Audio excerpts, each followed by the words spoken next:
కడప నుంచి రిమ్స్కి వెళ్లే ప్రధాన రైల్వే అండర్ గ్రౌండ్ బ్రిడ్జి దగ్గర ఇక్కడ ఎందుకంటే హెవీ వెహికల్స్ వచ్చి ఈ బ్రిడ్జి కింద ఇరుక్కోకుండా ఇక్కడ రైల్వే వాళ్ళు ఒక వంతెన మాదిరి, అంటే ఇక్కడ హెవీ వెహికల్స్ వస్తే ఇక్కడే మీరు లోపలికి వెళ్ళకూడదని చెప్పి ఒక సూచన అని చెప్పవచ్చు. ఈ వంతెన ఇక్కడ రాత్రి ఒక కారు అంటే అక్కడ కనిపిస్తున్న ఆ స్తంభాన్ని ఢీకొట్టడంతో ఒక్కసారిగా ఎంతో వెయిట్ ఉన్నటువంటి ఈ కమ్మి ఒక్కసారిగా రెండు అటుపక్క ఇటుపక్క ఈ కమ్మీలు పైన ఉంటాయి, దాన్ని గుద్దడంతో అది ఒక రవ్వు వరగడంతో పూర్తి స్థాయిలో కింద పడింది. అంటే ఒక పెద్ద ప్రమాదమే తప్పిందని చెప్పవచ్చు. ఎందుకంటే కారులో ఎవరన్నా ఉండింటే అంత ఇనప కమ్మీలు ఒకసారిగా మింద పడితే ప్రాణాలే పోయే పరిస్థితి. అసలు ఇక్కడ మనము కొంతమందితో రైల్వే వాళ్ళతో మాట్లాడితే ఏమనంటే రాత్రి ఒక కారు వచ్చి సెంటర్ లో ఉన్నటువంటి ఈ స్తంభాన్ని గుద్దడం వల్లే ఈ కమ్మీలు కింద పడ్డాయని చెప్పి వాళ్ళు చెప్తున్నారు. అంటే కారు కూడా అక్కడే ఉంది. కారు వాళ్ళను కూడా అడిగి మరింత సమాచారం తెలుసుకునే ప్రయత్నం చేద్దాం. అసలు ఈ ప్రమాదం గల కారణాలు ఏంటి అని చెప్పి మనతో మాట్లాడడానికి అంటే ఈ కారు తోలిన డ్రైవర్ ఉన్నారు. అసలు ఏం జరిగింది ఆ రాత్రి అని చెప్పి ఆయనతో మాట్లాడే ప్రయత్నం చేద్దాం. అన్న చెప్పండి, అసలు ఏం జరిగింది? నైట్ 2:30కి వస్తున్నాము. ఇక్కడికి వచ్చే టయానికి మాకు సరిగా విజిబిలిటీ సరిగా కనపడక దగ్గరలో ఉన్న డ్రమ్మును తగిలడం జరిగింది. సో అవి తగలడం అవి అన్ని కింద పడిపోయినవి, అవి సేఫ్టీ లేకుండా ఉన్నాయి అన్న. అందువల్ల మాకు కొద్దిగా యాక్సిడెంట్ అయింది.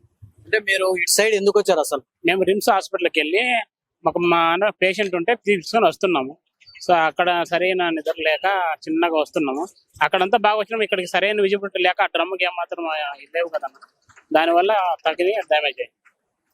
అంటే కారులో ఎంతమంది ఉన్నారంట? మీకు కూడా చూస్తే తల గాయం అయినట్టుంది. అంటే ఎవరెవరు ఉన్నారు కారులో? నేను, మా బావ ఉన్నాం, మా తమ్ముడు ఉన్నాం, మా అన్న ఉన్నాం. నాకైతే గాయం అయింది, మిగతా ఎవరు ఎటువంటి గాయాలు లేవు. నాకైతే స్ట్రెచర్స్ పడాయి, 10 పడాయి. అంటే మీరు అంటే అక్కడ చూస్తే అది సిమెంట్ దిమ్ము ఉన్నట్టుంది. అంటే రాత్రిపూట అంటే వేగంగా వచ్చారా? వేగంగా ఏం రాలేదన్న, చిన్నగానే వచ్చాము. సిమెంట్ దిమ్మే ఉంది, అంటే సరిగా విజిబిలిటీ కనపడలేదన్న. సో మామూలు రోడ్డు అనుకుంటే ఇక్కడ స్పీడ్ బ్రేకర్ ఉన్నది, సరైన విజిబిలిటీ లేక అక్కడ ఉందేమనే ఉద్దేశంతో అక్కడే ట్రై చేసుకున్నాము. దానికి తగిలేసి ప్రమాదం జరిగింది. అంటే మీరు అంటే తలకు గాయం అయిందంటే మీకు ఏం చెప్పారు డాక్టర్? మాకు కుట్లు వేశారు, 7 కుట్లు పన్నాయి. 7 కుట్ల తర్వాత డిశ్చార్జ్ చేయమన్నారు. సో ఇంకా కారు తీసుకెళ్తాము, సార్ వాళ్ళు రమ్మన్నారు స్టేషన్ దగ్గరికి అని వెళ్తాము. ఇది అంటే ఇక్కడ రాత్రిపూట వచ్చేటప్పుడు ఇక్కడ ఈ డ్రమ్ము గాని ఆ స్తంభం పెట్టినా కాడ సరైన అంటే లైటింగ్ సరైన విజిబిలిటీ అంటే మనకు ఇక్కడ రేడియం స్టిక్కర్లు మామూలుగా ఎక్కడన్నా రోడ్ సైడ్ ఏమన్నా మనం డ్రమ్ములు పెట్టినప్పుడు ఏమన్నా రేడియం స్టిక్కర్లు ఉంటాయి. అంటే కారు లైటింగ్ పడతానే ఒక్కసారిగా అయ్యి బ్లింక్ అవుతాయి, అంటే మెరుస్తాయి. మెరిచినప్పుడు ఓహో ఇక్కడ ఒక డ్రమ్ ఏర్పాటు చేశారు, ఒక స్తంభం ఏర్పాటు చేశారు అని చెప్పి మనకు ఒక విజిబిలిటీ కనబడుతుంది. అది నాకు కనపడలేదు సార్, దాన్ని కలపనకపోవడంతోనే నేను ఈ అంటే దాన్ని ఆ స్తంభాన్ని సిమెంట్ దాన్ని గుద్దడం జరిగింది. మేము ఎక్కడే గాని మేము స్పీడ్ రాలేదు. మేము హాస్పిటల్ రిమ్స్కి వెళ్ళాము, మా వాళ్ళకి బాగలేకపోతే కారులో మేము నలుగురం ప్రయాణిస్తున్నాము. ఆ తగలడంతో ఒకసారిగా ఆ ఇనప స్తంభాలు మా కారు పైన పడ్డం జరిగాయి. నా తలకు కూడా గాయమైంది. నాకు కుట్లు అంటే నా తలకు గాయం కావడంతో నాకు డాక్టర్లు కుట్లేసి నాకు డిశ్చార్జ్ కూడా చేశారు. నా వెహికల్ నేను రెడీ చేసుకొని స్టేషన్ దగ్గరికి వెళ్ళి జరిగిన విషయం చెప్పాలనుకుంటాను. ఇక్కడ మనం చూసుకుంటే వాస్తవానికి ఇది ఈ ఇనప కమ్మి కూడా చాలా పాతగా ఉన్నట్టు మనకు అర్థమవుతుంది. మనం ఇప్పుడు యాక్సిడెంట్ జరిగిన స్పాట్ కు వచ్చినాము. మనం ఇక్కడ చూసుకున్నట్టయితే కారు అంటే రిమ్స్ నుంచి ఇదే విధంగా వచ్చేది.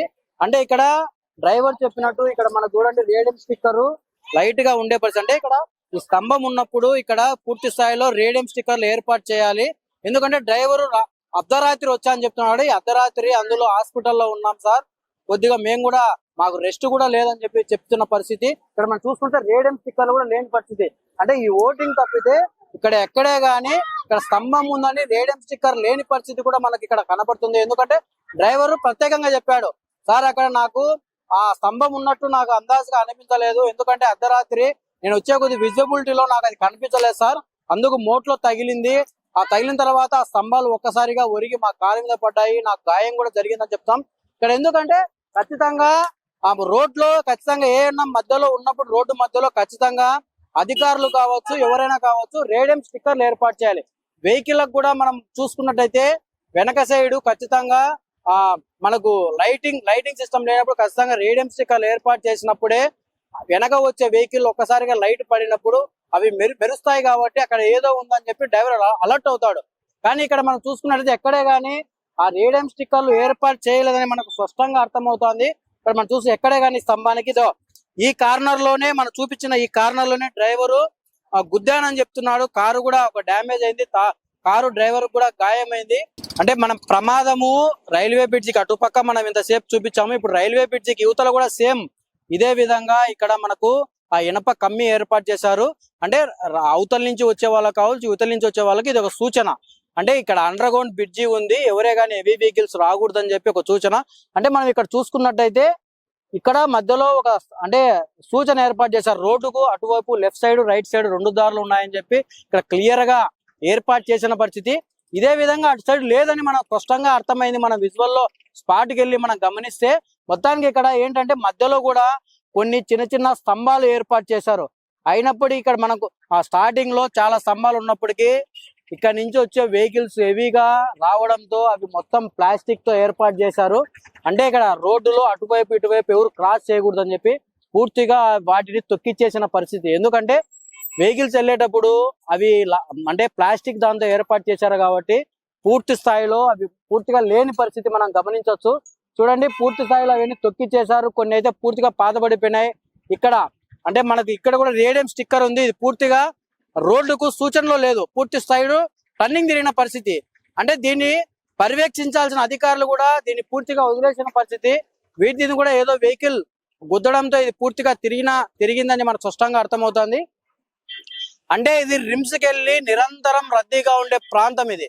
ఎందుకంటే ఇటువంటి చోట అంటే హాస్పిటల్కి వెళ్ళేటప్పుడు ఏ టైంలో ఉంటే ఆ టైంలో అర్ధరాత్రి పూట కూడా చాలా మంది వాహనదారులు వాళ్ళ ఎమర్జెన్సీని బట్టి స్పీడ్ గా వెళ్తుంటారు వస్తుంటారు. అంటే ఇక్కడ ఒక స్పీడ్ బ్రేకర్ కూడా ఏర్పాటు చేశారు.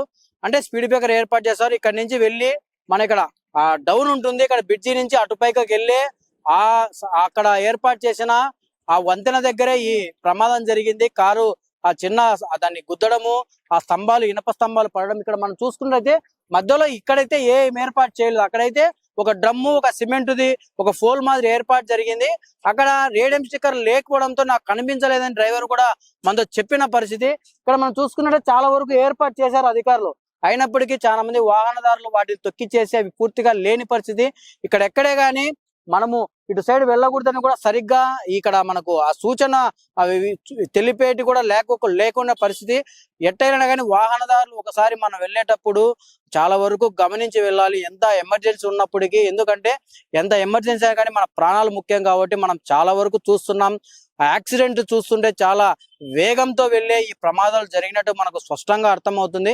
ఎందుకంటే వాళ్ళకు అంటే చిన్న గాయంతో తగిలి సరిపోయింది, ఆ స్తంభాలు ఒకేలా మీద పడి నింటే పెద్ద ప్రమాదం జరిగేది. మొత్తానికి ఎవరైనా కానీ వాహనదారులు మీరు ప్రయాణించేటప్పుడు కొద్దిగా జాగ్రత్తగా వెళ్ళాలని చెప్పి మనము సుమన్ టీవీ గ్రౌండ్ లెవెల్కి వచ్చి ఇక్కడ ఏం జరిగిందని స్పష్టంగా తెలిపే ప్రయత్నం చేసింది.